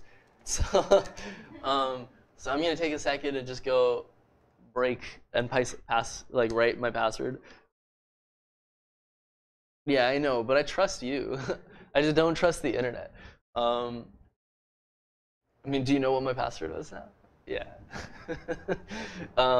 And like, oh, hey, you want to log in, okay? And it says, hello, developer. This is my chat component that I've put in. I'll talk about the chat component in a sec. But I've console logged out everything you get back from Facebook, and it just gets my Facebook like ID, like unique ID, and my name, which is cool. But that's just because those are the permissions that I've set. Like you can set the Facebook login stuff to return more stuff. I just didn't want to make mine like too complicated. So now I've technically logged in. Anytime I refresh, the state clears, so I'd have to log in again. Right? I don't want to do that. So in my thing here, I always just go T at the top, so it looks like somebody's signed in. And it shows me this little chat screen that says, hello, developer. Now, this is coming out of the chat container. I don't know what chat container is. So I have to go find where it comes from, and it looks like it comes from components chat container. So I can go into this folder that I made called components, and in here there's a file called chat container, and it's a component that uses this thing called gifted chat. Now, some cool person made this thing called gifted chat, Fareed Safi, and it's a chat UI for React Native with a lot of stuff built in. Right? This is the little like animated demo. You write stuff and you can format pictures into it, little avatars. They can be like animated and stuff. So like it pops in at the bottom. I don't know if you've ever tried making a scrolling view that works inverted. It's kind of annoying. This guy did a good job of that, or woman, or non-binary. I don't know, but like they did a really good job of it, and they have these examples. I literally took just all this code and pasted it in over here. Like this code here is that to get this to work. And then the last thing I've done, like the only thing I've changed is each message is an array, right? Each message is an object, and messages is an array. Each object has an ID, some text, created to sort properly, and then like a user attached to it. The avatar, I'm pulling from these things called API adorable.io, where basically, depending on the name that you pass in, it like gives you a different picture, and it's always the same picture for that name. Right, like it's not random. It's hashed on the name, and you can change the size over here too. Let me change it to 400, so it's like fairly big, and I can change this to Sally, and now Sally has their own picture as well. I think this one's a lot of fun for little like placeholders. So I have these I have these messages in this array. I pasted in all this code that just shows gifted chat, and then there's an on send action that just appends each new message to the bottom. Just appends it. But when I refresh, what happens? They're gone. They're gone because I'm just saving it in state. So is that useful? Like, to have my messages disappear? Probably not.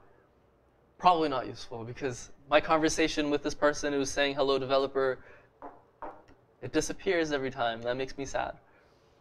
So I can hop into like actually saving my stuff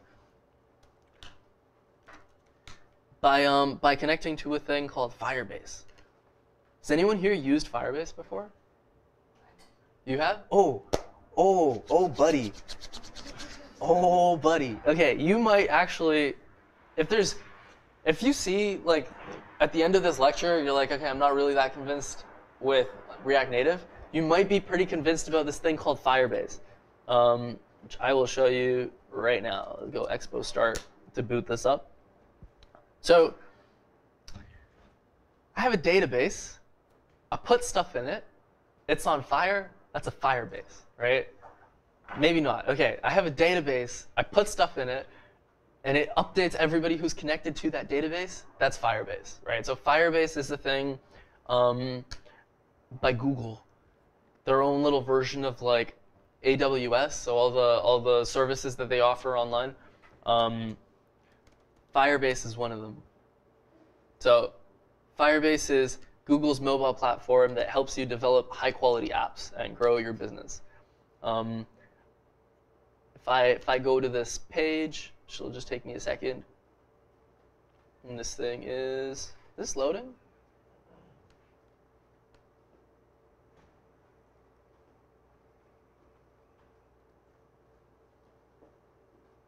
Okay, it's just bundling right now. Okay, dope. So Firebase is this right here. It's a website, a bunch of services that let you develop applications. I use it for this one because I just need to do oh shoot, what's my password? Nope.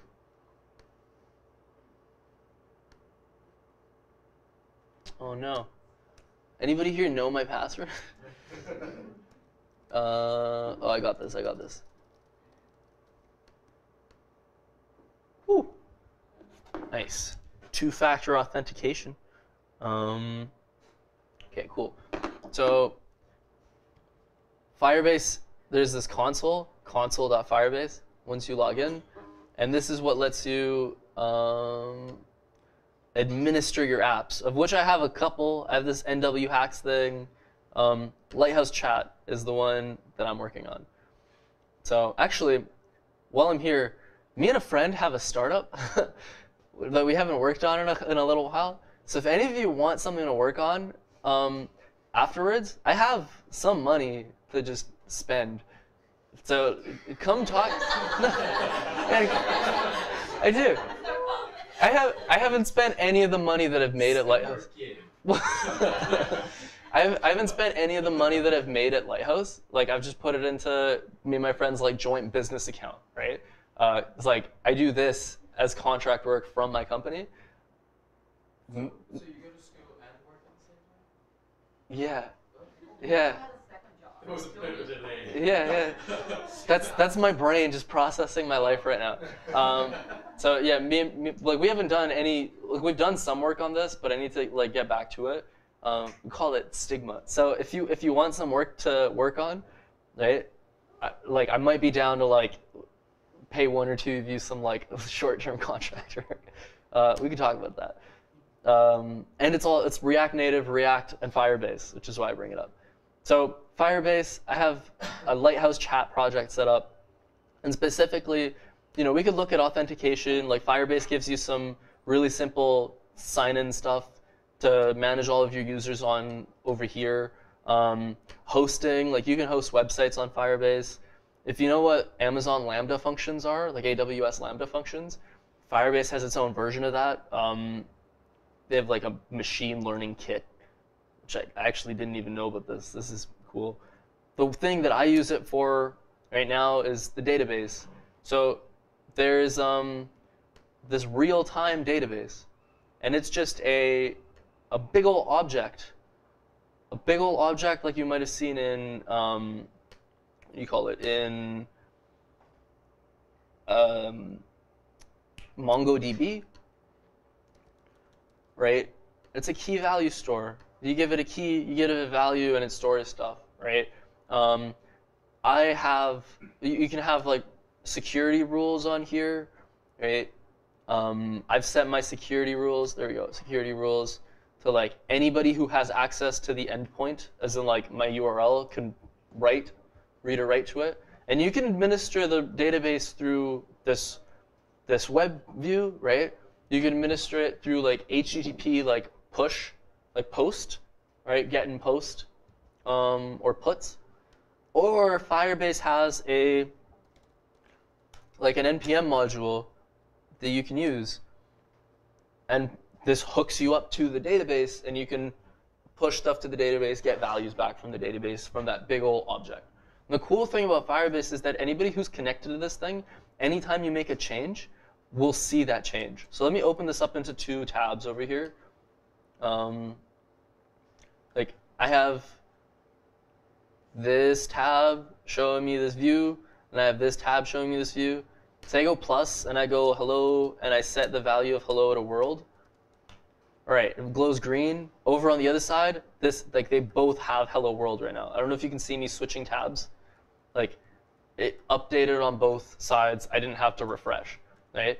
WebSockets, okay? Like, there's a socket connection, except it's being abstracted away from you, so you don't have to worry about those connections. This is really useful for when you have just a mass of data that you want to keep live, right? Connect to it this way. My massive data is going to be a bunch of messages. I'm just going to have an array of messages, right? And I would like whoever is connected to it to keep watching those messages and just update for it, right? So I have some setup that I had to go through to do that. It looks something like this. If I go to, it was in my components chat container. There you go. Like my chat container gets a bit more complicated. I have to import Firebase after I npm install it. I have to configure it by giving it an API key and an auth domain. And then there's a database URL. This is the URL to my database. And then that lets me do things like this. Like I've set up a function called start messages listening. I call it in my constructor. And then when messages start listening, this watches the Firebase database. And anytime the messages property changes, right, I'm setting my messages again, right? Now you might notice I'm going messages.reverse just so that it shows up from newest to oldest ways instead of upside down. And then I have to do some mapping just to make sure that it's formatted in the way that gifted chat expects it to. But really all I'm doing is I'm watching a database, and anytime it changes, I'm restructuring my messages and I'm showing it. And now I have this. And I can go hello world. And this pushes to Firebase. So I just went hello world in here. If I go to Firebase, I've added a message with a random ID with the text hello world with a user that I'm just using like a random avatar for, right? And I can do more. Hey, what up? You want to hang out later? Nah, I'm busy. I know it's 9, and I should have told you 3 hours ago, but no worries. Yeah. Oh, what is Nima letting his personal life, go into his lectures? Yeah, he is. And then, since I have this hooked up here, when I refresh, it doesn't disappear. It's over here with the funny picture, and I can keep doing that. Yeah. Send. And I refresh. Actually, do you wanna take a picture of the QR code? I just want to see if you're able to hook into it.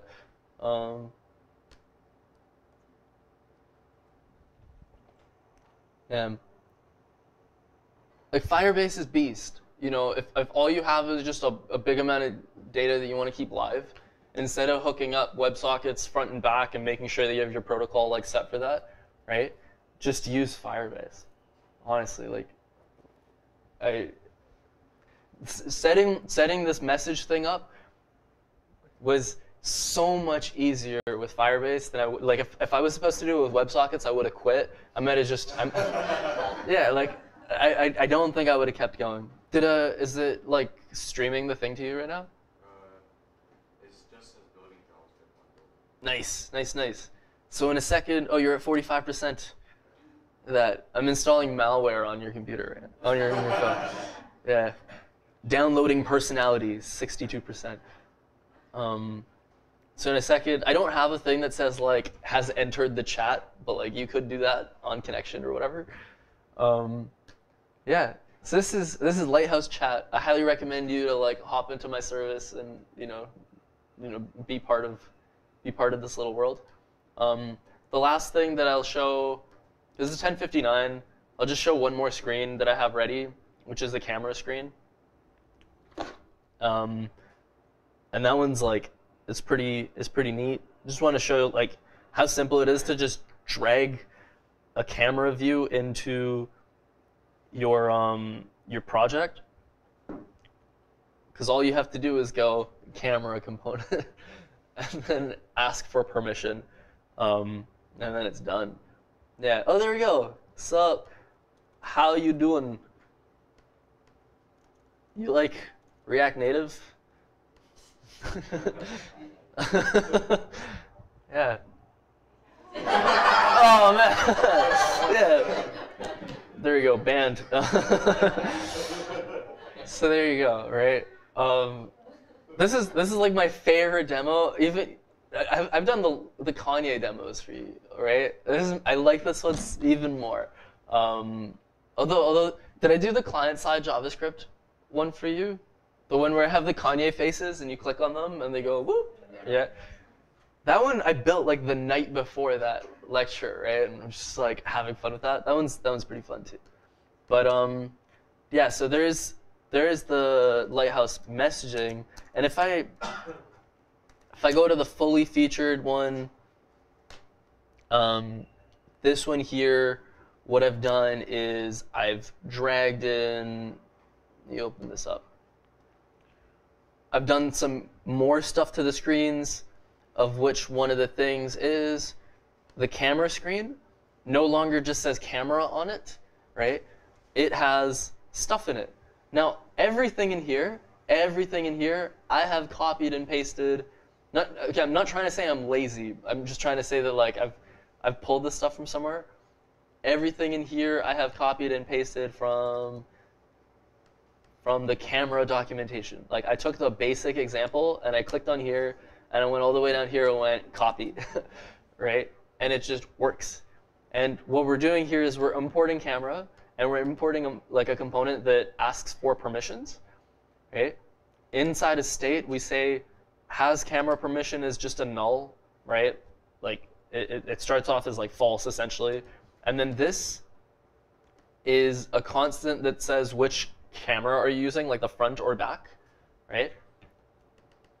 On component will mount, it asks for permissions before it loads up, and then it sets state for your camera based on like the permission that you give it.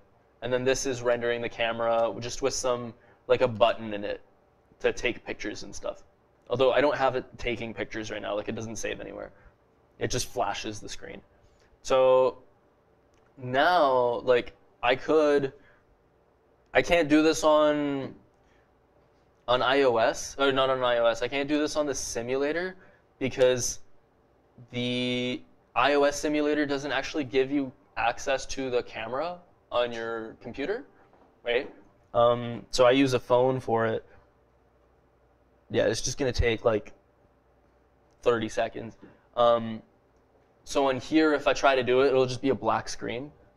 I think the Android simulator gives you access to the camera. I'm not sure, but on this in a sec, you'll just be able to see that it loads up the camera and makes it a full screen view. You can make it a tiny view or whatever, and it's got a little button on it. Yeah, which is pretty cool. Yeah, and I still have the chat on there. While we wait for this to load, because I am at let me close this one.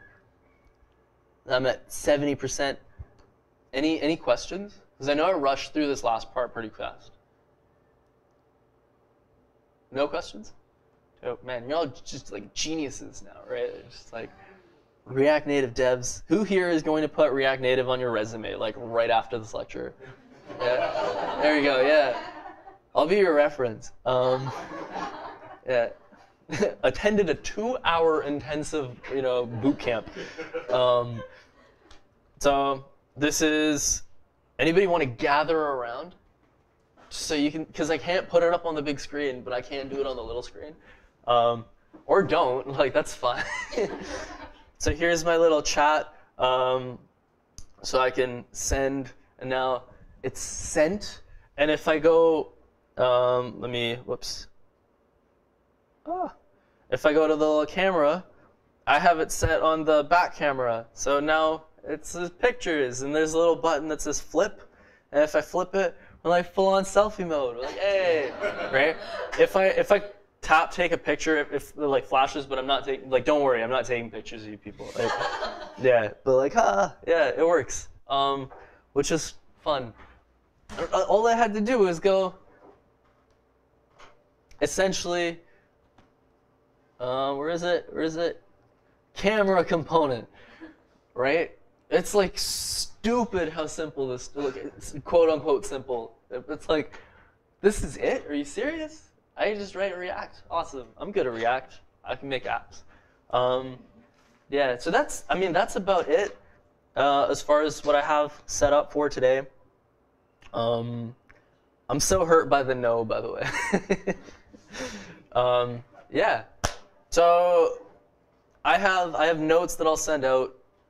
I don't think I'm gonna edit them from what I have set up right now. Like, where is it? Over on my React Native notes. Like, this is pretty much it. We went through talking about native, hybrid, and progressive web apps, React Native. In here, I talk about create React Native app like I did. Talk about Expo, and then Lighthouse Chat is right here, like these four. It goes 1, 2, 3, and then this one includes the camera. If you want to try it out, like, it's pointing at Firebase. You can point it to any Firebase thing that you set up. You just have to make sure that there's a messages property, like this. It just has to go whatever messages, and that's it. Other than that, yeah. Any questions about Firebase? No? Is anybody considering using Firebase maybe for your project? Or like, does it spark any kind of fire in this base? No? Snap. Well, I mean, I think it's pretty cool, so my feelings are not too hurt. Yeah, you can use it as a substitute for WebSocket. I mean, I use it as an augmentation to my thing, right? Like, here, I use it as a place where I store a bunch of stuff, just so I don't have to worry about setting up like Mongo, like a Mongo collection on my thing for a bunch of messages or whatever, or if I want to store a bunch of things, and then have to set up WebSocket connections so that anytime there's a change, it makes that connection and grabs stuff and whatever, right? Like, that's just a lot of overhead for me to set up for a project where you have like maybe 2 weeks, right? I'm just like, I'll just use Firebase for that, right? So for things where there's like a lot of stuff being added, like say you're doing stuff with markers, right? And you just want to like store markers as in like on a map. You can dump a bunch of your like geolocation data on Firebase if you really want. And then that way, as markers get added, your map shows that, and as markers get removed, your map shows that if you have more than one device connected, right? I mean, you can also do that without Firebase. I just find it's pretty simple with Firebase in there. Yeah. I mean, I can take a look at whatever you're working on and see if Firebase would even work in there. The setup for Firebase is very minimal. Like, it's not like Redux where you have to do a bunch of work. Like, this is very minimal setup. Any other questions? Yeah. So I just want to stress how minimal this is. Like, I don't have the biggest work ethic, so I'm not gonna put that much work into like demos for lecture, right? So this didn't take very long because React Native is simple, right? Cool. I guess you're free to go. I'm here for the rest of the day, so if you want, like, I can look at your project and tell you if React Native would be really easy to implement as an extra view. Yeah. Dope. Thanks, everyone.